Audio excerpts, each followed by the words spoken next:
Guys, ganito ang tamang pagsaysing ng alimasag sa amin.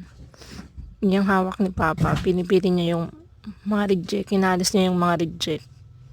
Yung nasa malaking tab, yan naman yung mga big sizes. Ayan, ang dami niyang nahuli ni ate.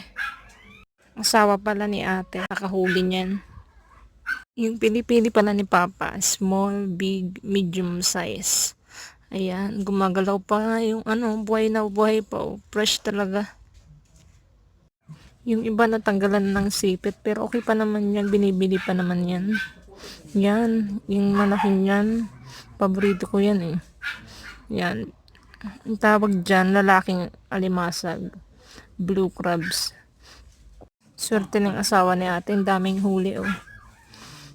Talaga naman nakakatakam talaga naman yun oh.